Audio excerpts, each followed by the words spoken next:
very good morning. I'm Smriti Rastogi with Breakfast News. Let's begin the bulletin with the top headlines. Army destroys several Pakistani posts along the line of control. Days after beheading of its 2 soldiers, Defence Minister says action needed to ensure peace in Jammu and Kashmir.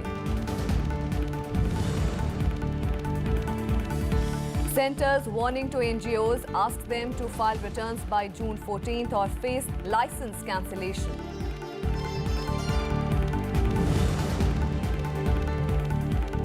Election Commission invites 7 national and 49 state parties to EVM challenge from June 3rd. Each party to be given 4 EVMs and 4 hours to hack the machine.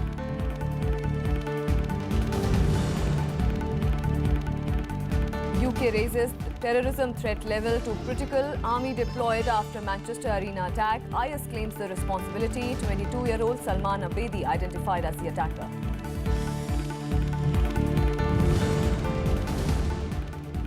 And Philippines president declares martial law on southern island of Mindanao.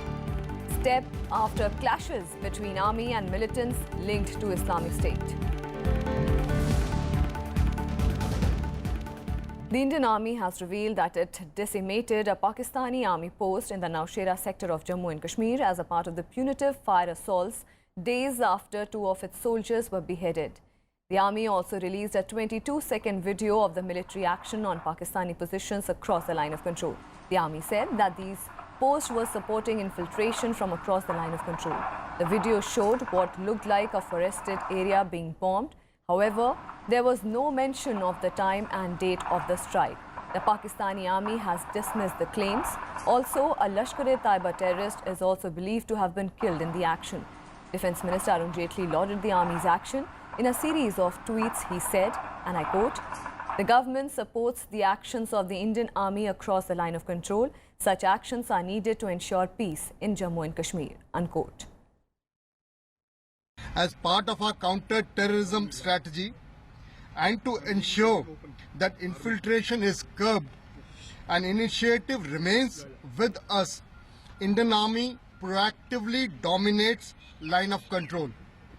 While doing so, locations aiding infiltration of terrorists are being targeted and destroyed to deny advantage to terrorists, thus curbing infiltration attempts. तो हमारे लिए गौरवमय बात है। भारतीय सेना विश्व की सर्वश्रेष्ठ सेनाओं में से एक है।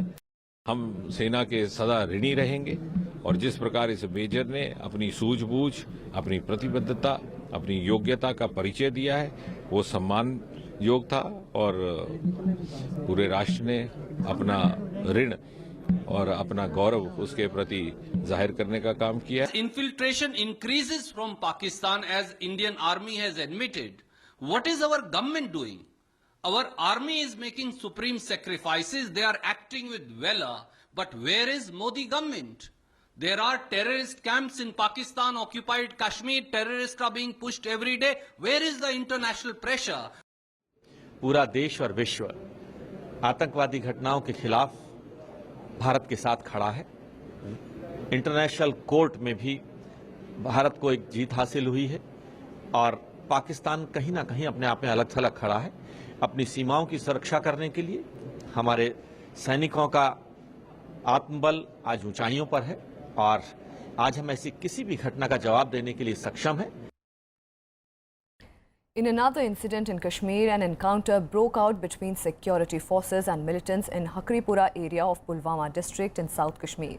Acting on a tip-off about the presence of the militants in the area, security forces launched a cordon and search operation. The militants opened firing during the operation, prompting retaliation from the forces, which triggered the gun battle.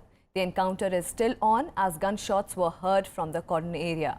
2 to 3 terrorists are believed to be trapped in the cordon. The National Investigation Agency questioned Hurriyat leader Naeem Khan.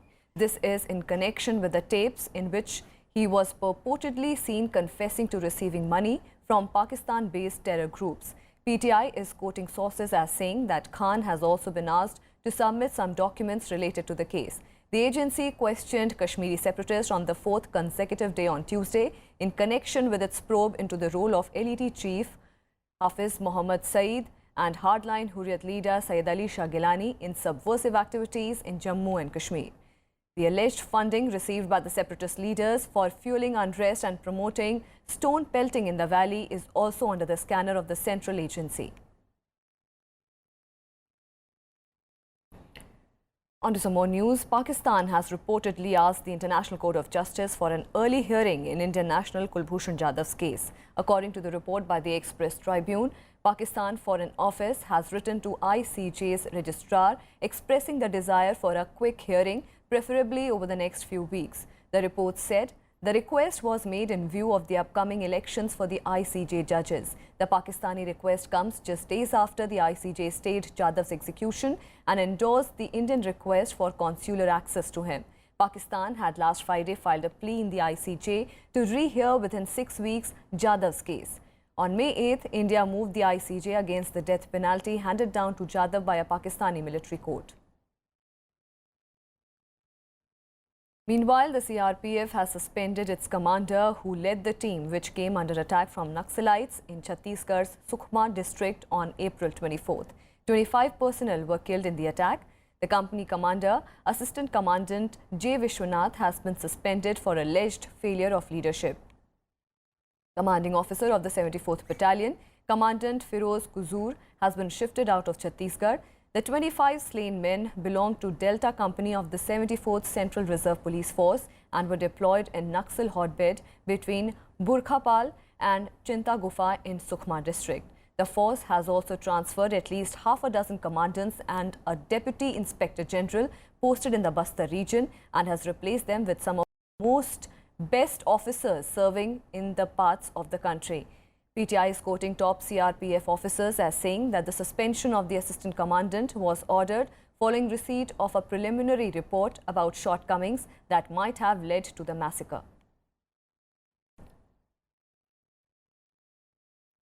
A Sukhoi 30 fighter jet of the Indian Air Force with 2 pilots on board has gone missing after taking off from Tezpur IAF base in Assam during a routine training sortie on Tuesday. A massive search operation, also involving helicopters, has been launched to trace the plane and the pilots. The identity of the 2 pilots has not been disclosed. The fighter jet had taken off from IAF station on the outskirts of Tezpur town at 10:30 a.m. and it lost radar and radio connection around 60 kilometers northeast of the airbase. An IAF statement said that the plane was part of the 2 aircraft formation.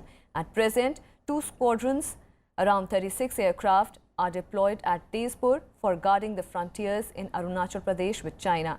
The planes were stationed at the airbase on June 15, 2009.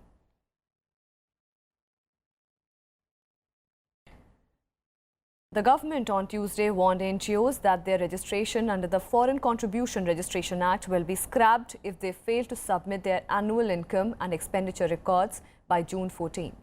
The Home Ministry said in a circular that a large number of NGOs registered under the FCRA are yet to submit their annual returns for 5 years, despite being given a final opportunity to do so. The ministry had given 30 days to such NGOs for uploading their missing annual returns along with the requisite documents. It also said that no compounding fee would be imposed for late filing of returns during this period, and this exemption was a one-time measure. As per the rules, the renewal of registration under the FCRA cannot be granted unless the annual returns are uploaded to the FCRA website by the organization. The government is estimated to have cancelled licenses of nearly 7,500 NGOs in the last 3 years after they failed to disclose their income and expenditure statements. The government scheme, however, does not apply to the NGOs like Greenpeace, Islamic Research Foundation and 1,300 others whose registration have been cancelled for allegedly violating various provisions of the FCRA. Prime Minister Narendra Modi on Tuesday pitched for an Asia-Africa growth corridor for the development of Africa. He claimed that the initiative would be supported by Japan and India. He also claimed that since coming to power in 2014, his government has made Africa their top priority. Here are some more details from the Africa Development Bank conclave.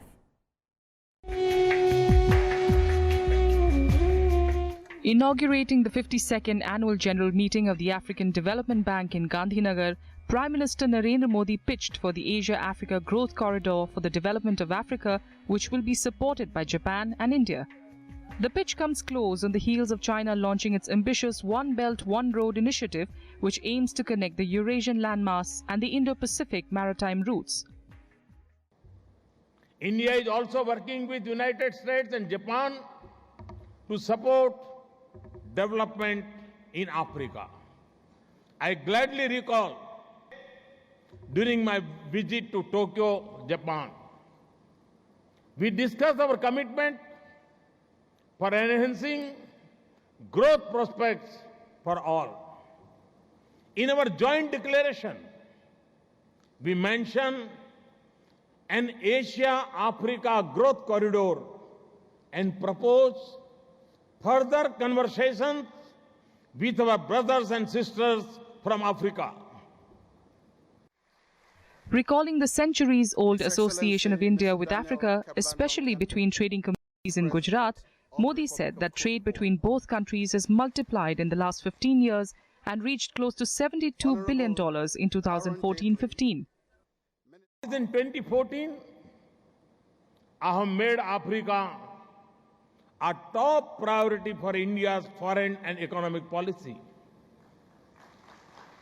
India is proud of its educational and technical ties with Africa. India's commodity trade with Africa in 2015-16 was higher than our commodity trade with the United States of America. Listing the government's achievements ahead of the third anniversary of coming to power, Prime Minister Modi said that India has improved upon all macroeconomic indicators over the last 3 years. He also said that India would be honored to share some of the strategies adopted with Africa. In the last 3 years, improved on all macroeconomic indicators. The fiscal deficit, balance of payments deficit, and inflation are down.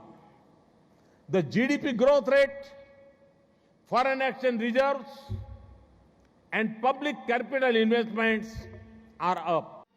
The Prime Minister informed the gathering of close to 3,000 African delegates that India is the 5th largest investor in Africa and has invested $54 billion in the last 20 years. He also assured of India's continued support in achieving growth in areas like agriculture, infrastructure, power and industry. Bureau Report, Rajya Sabha TV. Amid rising issue on the credibility of the electronic voting machines, the Election Commission has invited all the 7 national and 49 state parties to participate in the challenge to prove that EVMs can be hacked. The poll panel has sent letters to all the 7 national parties, including BJP, BSP, Congress, CPI, CPIM, NCP and the TMC, and 49 state parties, including Delhi's Aam Aadmi Party. Election Commission has also invited both factions of the AIADMK for the challenge. But the Commission has left out smaller registered, unrecognized parties and independent candidates who contested the recent polls. Election Commission will give each party 4 hours and 4 EVM machines of their choice, which were used in the 5 states. Each team can have a maximum of 3 persons. But foreign experts have been barred from participating. The challenge begins on 3rd of June.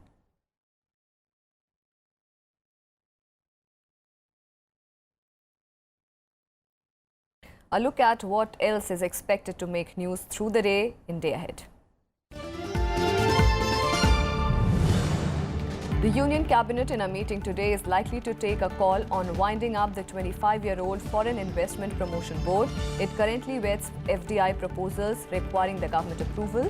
Several experts have opined in the past that the need to get FIPB approval often leads to delays in foreign investment coming in.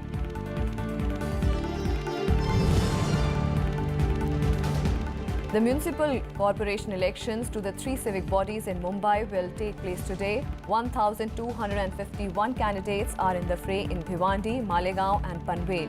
This will be the first election of the Panvel City Municipal Corporation after it came to existence in October last year.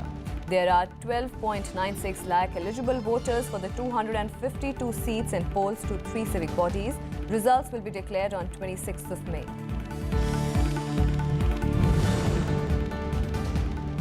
A special CBI court in Lucknow will today hear the 1992 Babri Masjid demolition cases. The court from May 20th began day-to-day hearing in the case. It also granted bail to the HP leaders named as accused in it. Supreme Court had last month directed the special court to start proceedings in the matter within a month and deliver its verdict within 2 years. Tamil Nadu Chief Minister K. Palaniswamy will meet Prime Minister Narendra Modi in Delhi today. They are expected to discuss several issues, including the political situation in the state.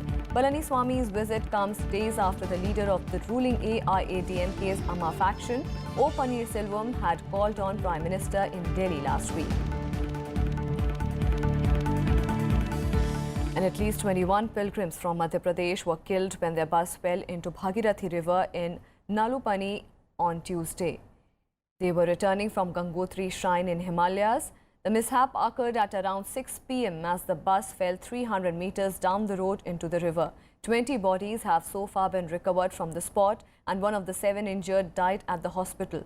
Rescue efforts by SDRF and ITBP and police personnel under the supervision of the senior officials continued through the night. There were around 29 pilgrims, mostly from Indore, in the bus at the time of the accident. On Char Dham Yatra since May 12th, these pilgrims had already visited Yamunotri and Gangotri and were on the way to Haridwar, from where they had to go to Kedarnath. Madhya Pradesh Chief Minister Shivraj Singh Chauhan announced an ex gratia of 2 lakh rupees each to the next of the kin of the deceased.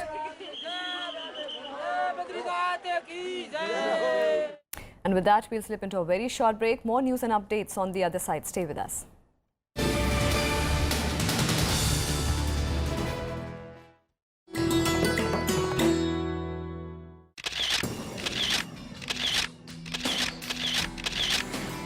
The splendid, grand and massive neo-Buddhist copper dome of the Rashtrapati Bhavan.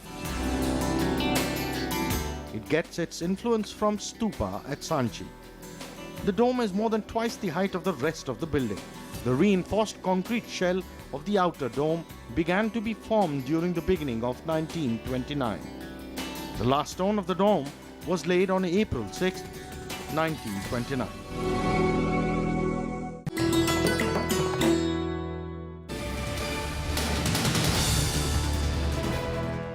Welcome back. 1 person was killed and 4 others injured in fresh violence in Uttar Pradesh's Saharanpur on Tuesday. Intercaste clashes have been on there since April. Some unidentified persons set fire to at least 12 houses ahead of the arrival of BSP chief Mayawati there. After Mayawati wrapped up her visit to the village, a mob attacked a car carrying people who had come to attend her event.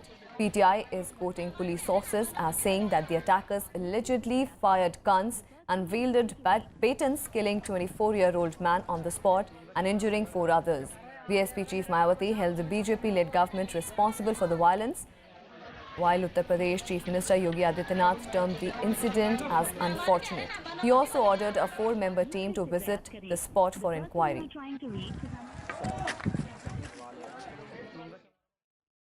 A retired Inspector General of the CRPF was denied entry into Canada on Tuesday with airport authorities at Vancouver, saying that the paramilitary force in which he worked had committed human rights violation. Tejinder Singh Dhillon had landed in Canada with his wife on May 18th and was put on the return flight to India on May 20th after being declared inadmissible under Canada's Immigration and Refugee Protection Act. His wife was, however, allowed to proceed to her destination in Canada. India voiced its protest and said it had taken up the matter with the Canadian government and that the characterization of the reputed force like the CRPF is completely unacceptable. Later, a statement aimed at pacifying the Indian side, Canadian High Commissioner to India, Nadir Patel, said, "In this case, the language in the document does not reflect the government of Canada's policy towards India or any particular organization, including the Central Reserve Police Force of India. The Central Reserve Police Force plays an important role in upholding law and order in India." A look at the other developments from across the country nationwide.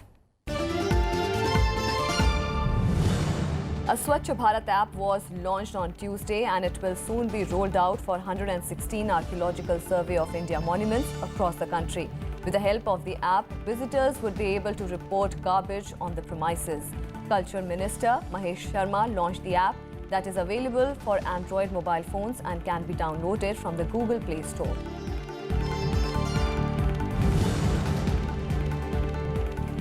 6 Tamil Nadu fishermen were arrested by Sri Lankan Navy for allegedly fishing near its island nation.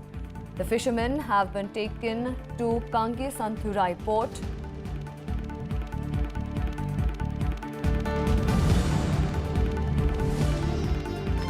The National Human Rights Commission has issued a notice to the Jharkhand government over alleged abduction and recruitment of children by Maoists in the state.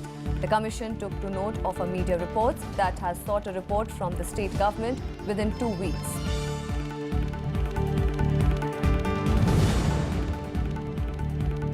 A 25-year-old man hailing from Uttar Pradesh was arrested for allegedly trying to enter the Kudinkulam nuclear power plant in Tirunelveli district.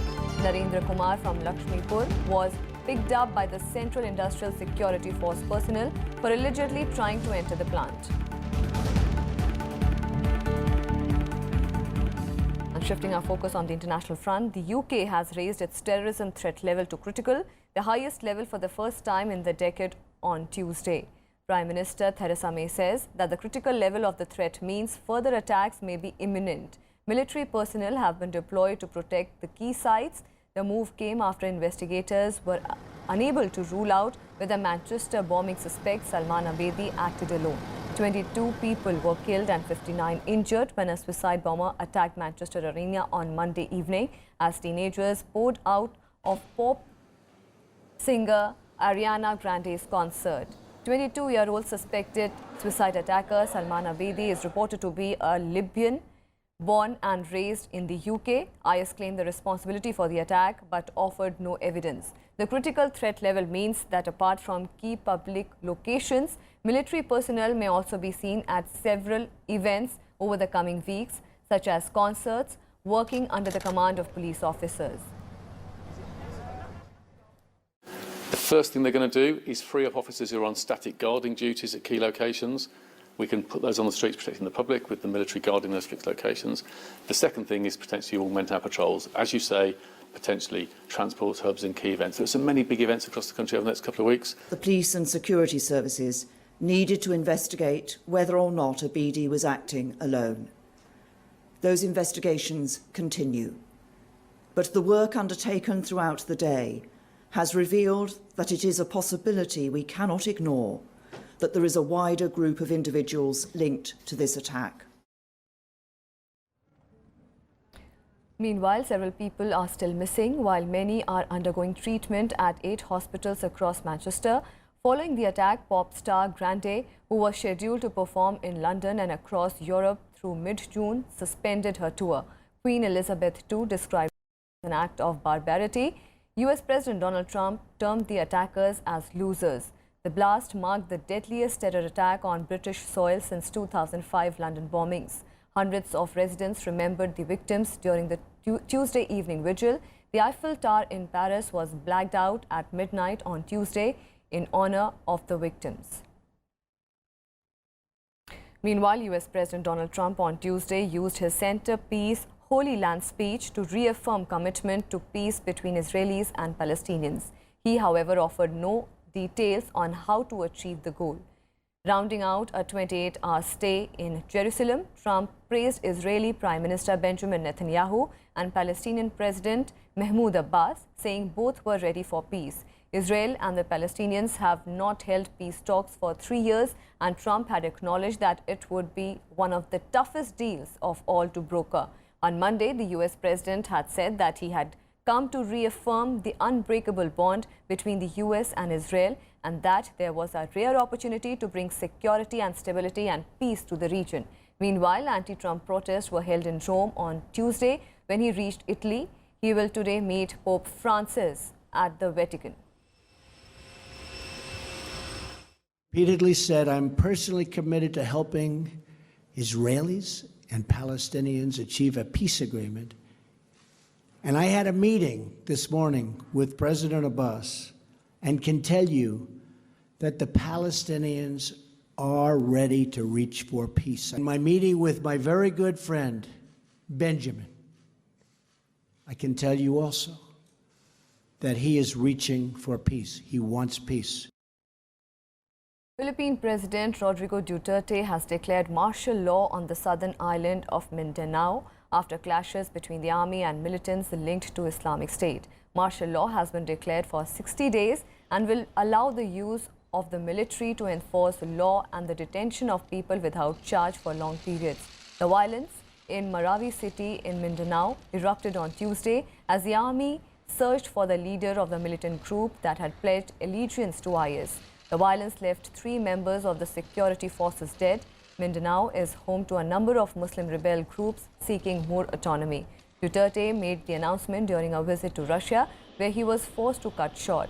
During his talks with Russian President Vladimir Putin, Duterte also said that Philippines needed more modern weapons to fight IS militants and other militant groups. Because something happened in Mindanao. ISIS occupied a province and there is still fighting going on. I have to go home because I should be there at this time. It's an urgent matter that the people should be there at this time. Asked me to announce that as of 10 p.m. Manila time, he has already declared martial law for the entire island of Mindanao.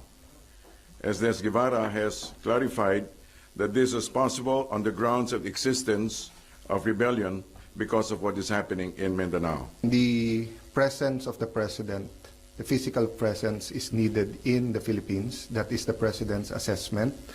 And his priority is always the protection of each and every Filipino. He will act within the framework of the Constitution. We will follow all rules and regulations.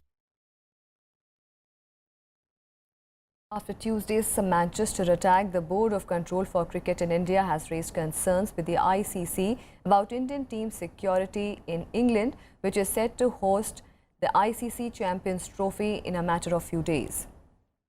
BCCI has to ICC after the Manchester attack. The BCCI also called an emergency meeting where the complete tour schedule of India, including practice sessions, was reviewed. The ICC was quick to respond and stressed there was no change in India's plans. While expressing grief over the horrific incident, the International Cricket Body assured that security will be the main concern and they will review all the security arrangements made for the sporting event. The ICC Champions Trophy commences from June 1st and India's first game is on June 4th against arch rivals Pakistan. The 15-member squad is set to depart for England today.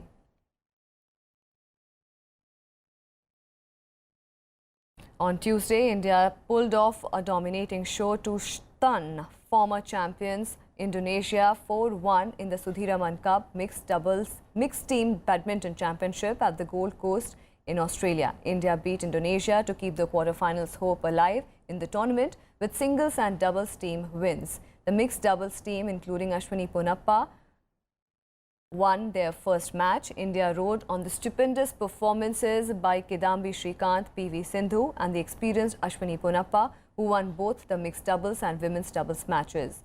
Both Denmark and India now have one match each and knockout berths will be decided after today's clash between Indonesia and Denmark. India will now count on Denmark to defeat Indonesia in their last group match to reach the quarterfinals.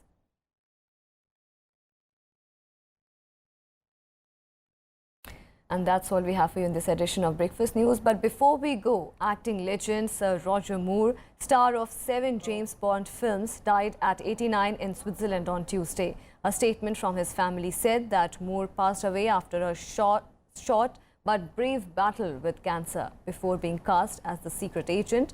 Sir Roger Moore's big breakthrough as an actor came in 1962 when he won the part in The Saint in the popular television series of the same name.